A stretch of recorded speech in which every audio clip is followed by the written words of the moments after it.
What's up, you guys? Today we're going to talk about trading gaps. We're going to go over why do they actually happen and how we can trade them. We all hear that gaps have to be filled, and for most people, they don't really know what that means. And for the longest time, I didn't know what that means. So a gap is essentially a huge move that happens either after hours or pre-market. You can see it specifically right here, and this is a company. The ticker is ZS. Now, the reason that these gaps actually happen is because there are a ton of orders that were set the night before or early that morning, and they're rushing to be filled as soon as the stock market opens. This happens a lot with penny stocks, but we're going to go over in this video only medium to big cap stocks. That's only what I trade, and it's more significant when it happens with these bigger companies. So make sure you hit the like button and subscribe to this channel for more stock market videos, and it really helps me out. So first, let's just start this video by saying that when you see a gap like this happen, you have to know why it happened. And we spoke earlier that sometimes it's because of PR, they release some news, sometimes it's because of earnings, but you have to remember that there has to be a fundamental reason for why this happens, and that will depict whether the gap just keeps pushing up like it is in this case with ZS, or if the gap just starts to fade. We see it a lot where we get a big push up and then a quick sell off, and in other senses where we get a big push down and then a recovery. For instance, with ZS, when a company has amazing earnings like they did, we get this big gap up, and if we take a look at the 5-minute, it continued to push up throughout the day. But on the other hand, if we have a company like Uber, where we had this gap up last week, it was based off of rumors that Uber was buying Grubhub. And now, while this may be true in the future, it's still just a rumor. And we had a big move up through the day, a 10% move that eventually sold off, and even the next day opened up red. Now, this doesn't always happen, but the main takeaway from this video is that if you want to know if a gap is going to continue moving in that direction, usually 9 out of 10 times it will, as long as the reason that it gapped was for a fundamental reason. If it's just based off of some random news that has no fundamental reason for the stock to gap in either direction, then most likely it's going to correct itself pretty quickly. Now, in the case of ticker ZS, the company did have amazing earnings, it did gap up, and a lot of people might be thinking it's time to jump on puts. We have obviously this pretty blatant trading zone that ZS has been trading in for the past year, and we just broke through a big resistance. We have a huge red spike on the RSI, and it's very overbought, and so most people are probably gonna say, oh, well, it's time to get puts.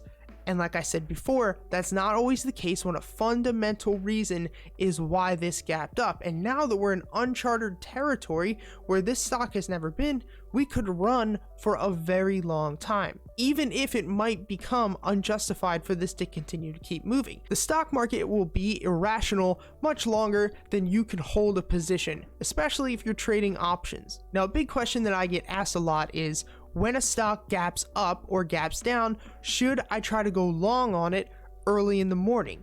And in this case, I would say yes. First of all, I would never go short or the opposite direction of any gap, even if it's just based off of news, because I don't like trading against the trend and I don't like bag holding things. But in this case of ZS, we see that earnings was amazing. We had this big gap up, and then early in the morning, we had this quick sell off.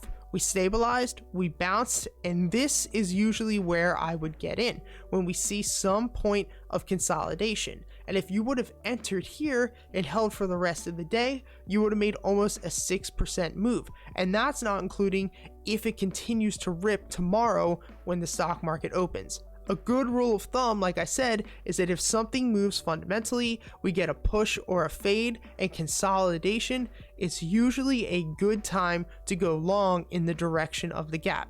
Now, of course, this doesn't always have to happen, but 9 times out of 10, it works. Now, what is this silly saying that all gaps need to be filled? And honestly, there really is no reason for this. It's kind of just a self-fulfilling prophecy. It's like I say to my students all the time, why do indicators work? Why does support and resistance work? It's not like a company suddenly hits a support or a resistance, or, hits a gap and it's like, we need to fill.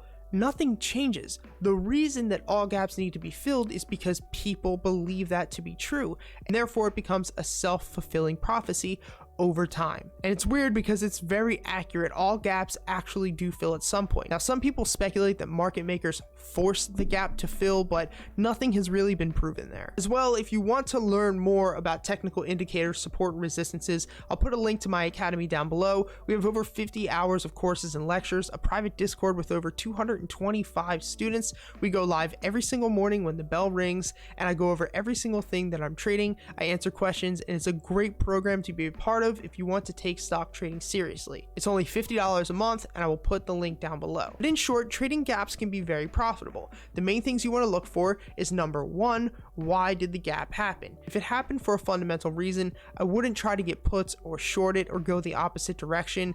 If you see some consolidation in the morning, you can go long on these gappers intraday. And in the case of something like ZS, when we're in uncharted territory, the thought of getting puts and trying to time the downfall, it's just never a good idea. Hit the like button, subscribe to the channel, comment down below. What do you think? Are you somebody who trade gaps, or do you just sit out and wait until it stabilizes? Let me know, because I would love to hear from you guys. Thank you so much for watching the video, and until next time, I'll see you.